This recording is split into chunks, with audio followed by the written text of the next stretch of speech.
So the day of discharge was really hard. I'm going to be 100% honest with you. It was very tough. There were a lot of emotions involved. You just spent 9 months with your baby, with them in you feeling their kicks, you getting to see them on ultrasounds, and now for the first time, you are going to be separated from them. It's something that is very, very tough to try to understand in such a short amount of time.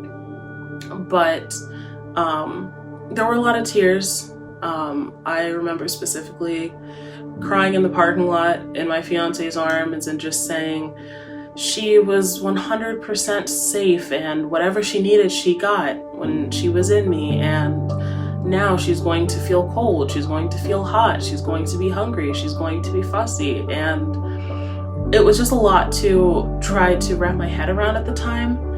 But just knowing that we were very sure in our decision, we completely trusted the adoptive parents with her, and we knew that they were going to give her an opportunity that we were just not able to give her at that time.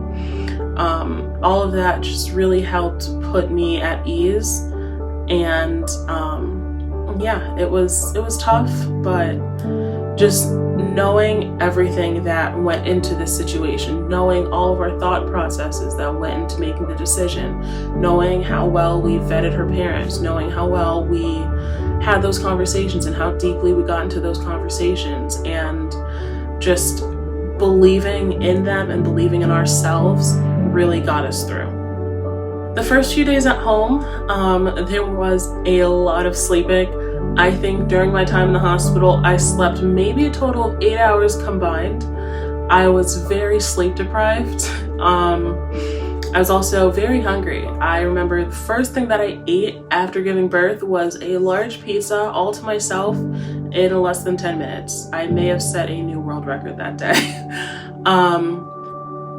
The first few days at home though were hard, but also kind of just a new normal. Not only did I physically look different, but just knowing that my daughter is out there and she is having all of these new experiences and she's just growing already, just even though it's been only a few days, just knowing that she's already changing. And we did miss her a lot. We did really think about, oh, what is she doing right now? Oh, I wonder if she's sleeping right now. I wonder if she's eating right now. We did think about her all the time. And when we woke up the first morning after being discharged, both my fiance and I looked at each other and we both said at the exact same time, I wish that she was in bed with us right now. And we talked and we processed it together, and we just went over everything else, all of the things that we did to come to that decision, and we just felt reassured. I wish that I had known just how hard it would be on discharge day. I wish that someone had told me that, hey, you're going to have a lot of second thoughts. You're going to have a lot of last minute, but wait, if we just move this around, if we just do this, or if we just decide to do this differently, then maybe we can change it. And I wish that someone told me that those thoughts were normal to have, and that it's just part of the process, and that it's also a process that is very similar to grieving after a loved one has passed away. For some reason, I kind of thought that it would be, like, I don't know, because so much preparation went into it, I thought that it would just be more straightforward, but you have to also realize that there are a lot of hormones going on. There is maybe not that much sleep being had during this time, and also,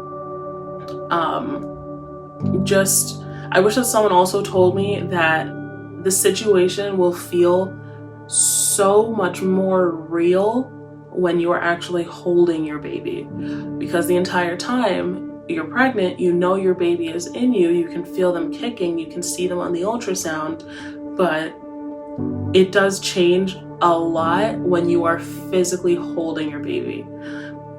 And I just wish that someone told me that, hey, there's going to be a lot of second thoughts. You're going to feel very strongly about the entire situation once you are holding your baby, but just to remember that, again, all the preparation that went into it, all of the interviews that went into it, all of the personal preparation, mental preparation, everything that went into it was for a reason, and that you're going to be okay, but also the thoughts that you are having are 100% normal, and you should be allowed to feel them as deeply as you need to, and to also just go through it and come out on the other side feeling sad at first, but definitely better as the days go on.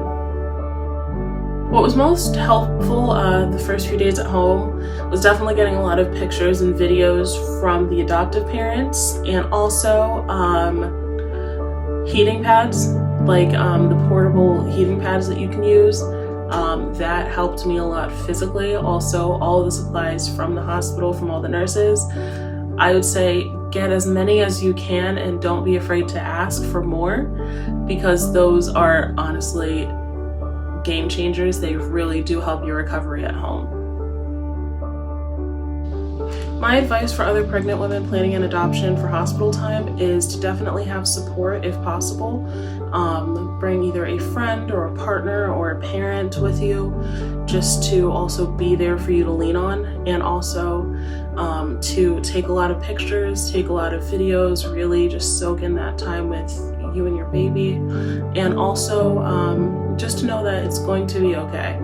Definitely hospital time was one of the roughest points for me, but just knowing that it's going to be okay, and that it's always the hardest in the beginning, but as time goes on, you start to feel better, and you start to have more acceptance, and you start to have more peace. And it takes a little bit of time to get there, but it's definitely worth it. And yeah, just each day, just take each day at a time, and it's baby steps.